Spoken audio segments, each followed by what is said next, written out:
My wife Laura knew that I was going to propose to her a few months before I actually did. You see, I wanted to have an engagement ring made by one of Laura's family friends in New Jersey using a diamond that my grandfather had given to my grandmother. So when she and I went to New Jersey to visit her family, we stopped at this friend's jewelry store, and she knew that I needed to speak with Johnny in private for a few minutes. I never said that it was for an engagement ring, but she was no fool. She knew that I was going to propose for about 3 months before I actually did. It was only until after our engagement that I learned that at every picnic in the park, every dinner out, she was expecting me from that point on to pop the question. I, on the other hand, had always intended to wait until the night of her college graduation to propose. But the week of her graduation, I finally realized that if Laura got the ring after she graduated, she wouldn't be able to show it off to all of her college friends. Big mistake on my part. So the night before the last senior class dance, I decided that I would propose so that she could show this ring off, because timing is everything. I called her up and I invited her to go for a walk with me, only she didn't want to go for a walk. Finally, I convinced her to go, and as we walked, I led her over to the college chapel steps where we sat and we talked for a while. But then she didn't want to stand up so that I could get down on one knee and actually propose. I was running out of options. So I got down on one knee in my shorts on those very, very cold, very rough sandstone steps and asked her to marry me. She was completely surprised at that point. But after she said yes, I rose, and with a slightly scraped knee, and now every time that she tells the story, she reminds me that my bloody knee is what I got for waiting so long. Whether it's telling a joke, making a dramatic entrance on stage, or popping the question, timing is everything. When the timing is right, people laugh at your joke, they gasp at your entrance, or they smile radiantly at your proposal. But when the timing is off, they're just as likely to gasp at your joke, smile at your entrance, and laugh at your proposal. And timing is what makes this wedding at Cana such a scene. The timing goes all wrong. It's not because the bride or the groom say something out of turn. It's not because the pastor uses the wrong name in the ceremony. It's because the wine ran out too early. Now, if it were one of us, we might whisper to some friends and ask them to make a run to the local liquor store to pick up some more wine. But in this time and in this place, running out of wine too early isn't just a little embarrassing. It's a disaster. Because wine is a sign of the harvest, a sign of God's abundance, of joy and hospitality. So when they run out of wine, they really run short of blessing. And for a wedding, that's a catastrophe. To make matters worse, Jesus' mother doesn't seem to have much of a sense of timing either. They have no wine, she says to her son. But Jesus seems to think this is another instance of bad timing. Woman, he responds, why do you involve me? My hour, my time has not yet come, he says. But Mary knows better. Rather than raise an eyebrow at his tone or offer a counterpoint to his assertion, she turns to the servants and tells them, do whatever he tells you. Now, it could be that, like a wise mother, Mary knew that her son would come around to her request. Or it could be that Mary knew how to tell time better than Jesus thought. She was, after all, the one who brought him into the world, the one who watched him grow. So we shouldn't be surprised if Mary recognized that whenever her son was there, it was no ordinary time. You know the rest of the story.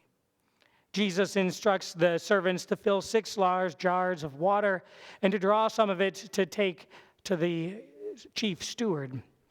Once again, timing's an issue. The steward's surprised that the best wine is being served last. And it's not just a little bit, it's 120 gallons or more of fantastic wine. More than enough for the celebration. Now, no one will have to leave this wedding thirsty, because with Jesus there, abundance and blessing overflow. Timing is everything. And not just in this scene, but across John's gospel. So when Jesus speaks of his hour, he isn't speaking of a time or a date on a calendar. He's talking about the time when God will reveal his glory through his death and resurrection. The time when God will be accessible to all, once and for all. This unusually timed miracle at Cana reveals something about Jesus. That when he's on the scene, anything is possible. Because with Jesus there, God is accessible and his blessing is available to everyone. And knowing that makes a huge difference in our lives. Now, bread and wine can bear Christ's body and blood. An ordinary hug can convey unconditional love and blessing. A small donation of food or money can tip the balance between someone else leaving hungry or filled. A simple act of kindness can make all the difference in someone's day. And a smile at just the right time can shed light into the darkest of places. Timing is everything. But here's the question. Do you know how to tell time?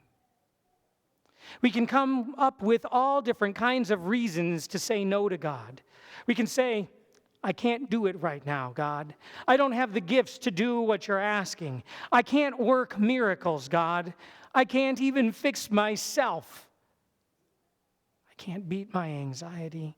I can't control my kids. I can't. And I'm sure you can fill in the blank. But what if the miracle isn't turning water into wine? What if it's turning water into water? What if God is simply calling us to do whatever Jesus tells us to do, and to fill up some jars with water like the servants did in the gospel? Last Sunday, as I was getting ready to leave for my continuing education in Ohio, I was talking with Pastor Monica at Salem in Flint, and she told me that she wanted to share the most recent story of a baptism at Salem with our class.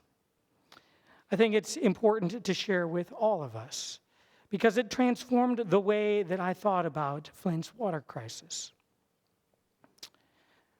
On January 3rd, 11-month-old Lamari was baptized using 3 bottles of water from Holy Trinity Lutheran Church in Livonia because the folks at Salem couldn't be sure that their water wasn't toxic. This is water from Salem's tap in Flint. For the first time in 100 years of their church's history, Salem couldn't use their water in church for a baptism because they couldn't be sure that that water would be life-giving instead of life-taking. For most of his life, Lamari's formula had been made with water from the city of Flint. His 2-year-old brother has the same formula, and he's already showing signs of developmental delays. On so many levels, it feels like we need a miracle to fix this.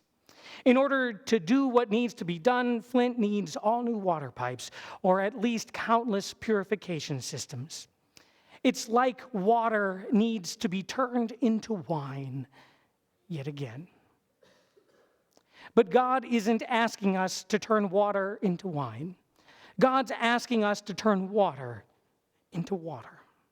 God's asking us and countless other congregations from across the country now to provide water and filters to those in need. It may not seem like much. It may not seem like a miracle, but our support matters. It matters to Lamari and his brother and in countless other lives.